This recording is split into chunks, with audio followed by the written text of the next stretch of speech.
Oke, assalamualaikum warahmatullahi wabarakatuh. Perkenalkan, nama saya Muhammad Saputra. Saya dari Politeknik Alkon Kalimantan, jurusan Bahasa Asing. Hari ini saya akan membuat video edukasi tentang anti korupsi.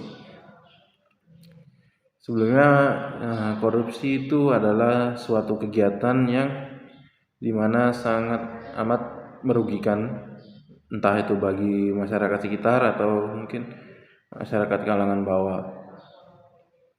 Lalu untuk korupsi itu sendiri biasanya ada oknum-oknum yang memiliki kekuasaan tinggi di suatu tempat, entah itu perkantoran atau mungkin pemerintahan.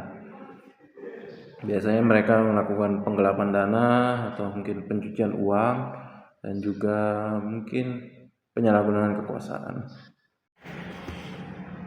Jadi saya akan membuat videonya tentang seorang mahasiswa yang mendapatkan nilai jelek di hasil ujiannya, yang mana dia takut ketahuan oleh orang tuanya, jadinya dia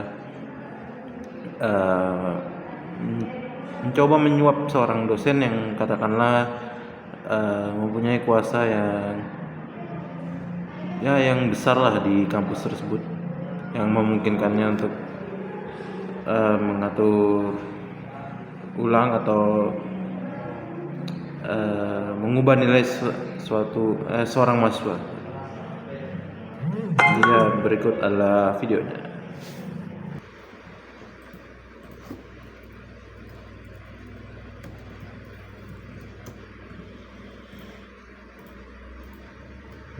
Hasil ujian sudah keluar, tapi nilai yang kudapatkan hanya D, dan itu di semua mata pelajaran.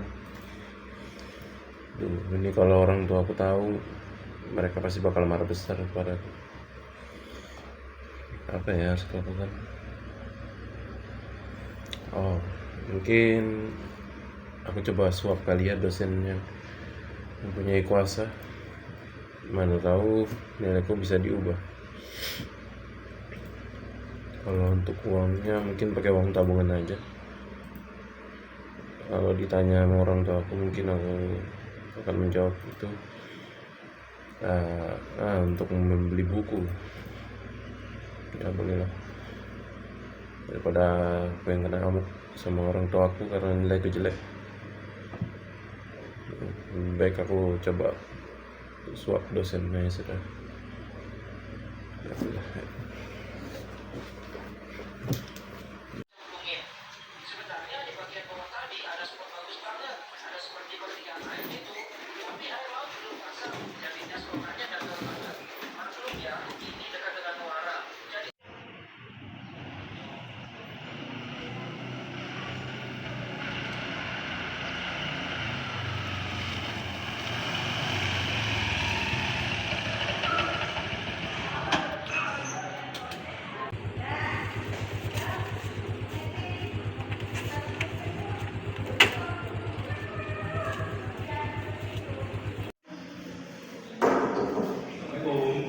Waalaikumsalam warahmatullahi wabarakatuh.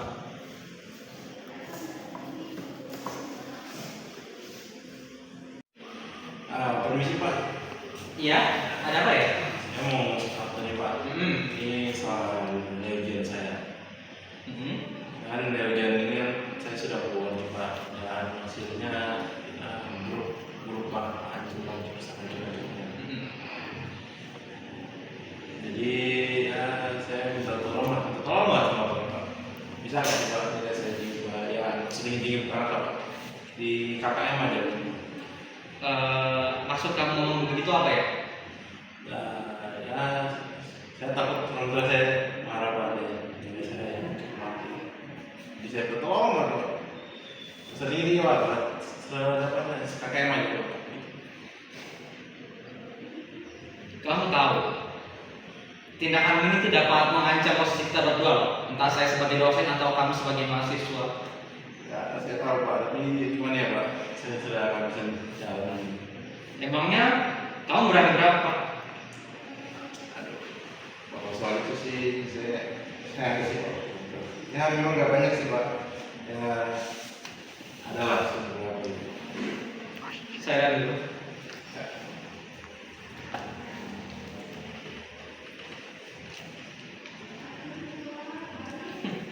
Lumayan. Baik, kalau begitu nanti akan saya proses. Kamu tinggal duduk manis saja. Serahkan kepada saya. Oh ya, gitu ya Pak. Ya makasih ya Pak. Jadi ya bisa tinggi-tinggi lah Pak. Kayak aja gitu Pak. Aman, semuanya akan terkendali. Makasih ya Pak. Aman. Saya pamit dulu Pak. Ya, hati-hati di jalan ya. Ya Pak. Makasih ya Pak. Ya. Jadi setelah menonton video roleplay tadi yang mana menunjukkan bagaimana tindakan korupsi dapat terjadi bahkan dalam dunia pendidikan. Ketika seorang mahasiswa yang takut mendapatkan nilai buruk mencoba menyuap dosennya dan sang dosen tersebut memilih untuk menerima suap tersebut, kejadian ini menggambarkan bahwa korupsi tidak selalu melibatkan uang dalam jumlah besar atau pejabat tinggi yang bisa muncul dalam interaksi sehari-hari, dipicu oleh ketakutan, keputusasaan, atau penyalahgunaan kekuasaan. Baik mahasiswa maupun dosen dalam video yang saya tunjukkan tadi sama-sama terjerat dalam kasus tindak korupsi yang mana merusak nilai-nilai kejujuran dan merugikan integritas institusi pendidikan itu sendiri. Jadi kesimpulan dari kejadian tersebut adalah kita belajar bahwa korupsi adalah tindakan yang salah meskipun tampak kecil dan dianggap biasa. Memberi atau menerima suap apalagi di dunia pendidikan hanya akan menciptakan budaya curang yang merugikan banyak pihak. Oleh karena itu penting bagi setiap individu untuk berani berkata tidak pada korupsi, menjaga integritas dalam setiap tindakan dan bertanggung jawab atas konsekuensi dari perbuatannya. Indonesia yang bersih dan adil hanya bisa tercapai jika kita semua mulai menolak korupsi dari diri sendiri. Jadi perlu diingat juga, memilih jalan pintas seperti menyuap mungkin terasa menyelesaikan masalah sesaat, tapi justru malah sebenarnya membuka pintu untuk masalah yang lebih besar di masa depan. Sekali kita kompromi dengan kejujuran, kita sedang membiasakan diri pada suatu yang salah. Maka dari itu jaga integritasmu walau tidak mudah, karena yang jujur mungkin tidak selalu langsung berhasil, tapi yang jujur malah mungkin bisa membawa kalian ke jalan yang lebih berkah dan kepercayaan yang bisa sangat tahan lama gitu. Jadi sekian dari video edukasi saya. Selebihnya saya mohon maaf jika ada kekurangan dan atau kesalahan kalimat yang saya ucapkan. Jadi saya pamit dulu. Assalamualaikum warahmatullahi wabarakatuh.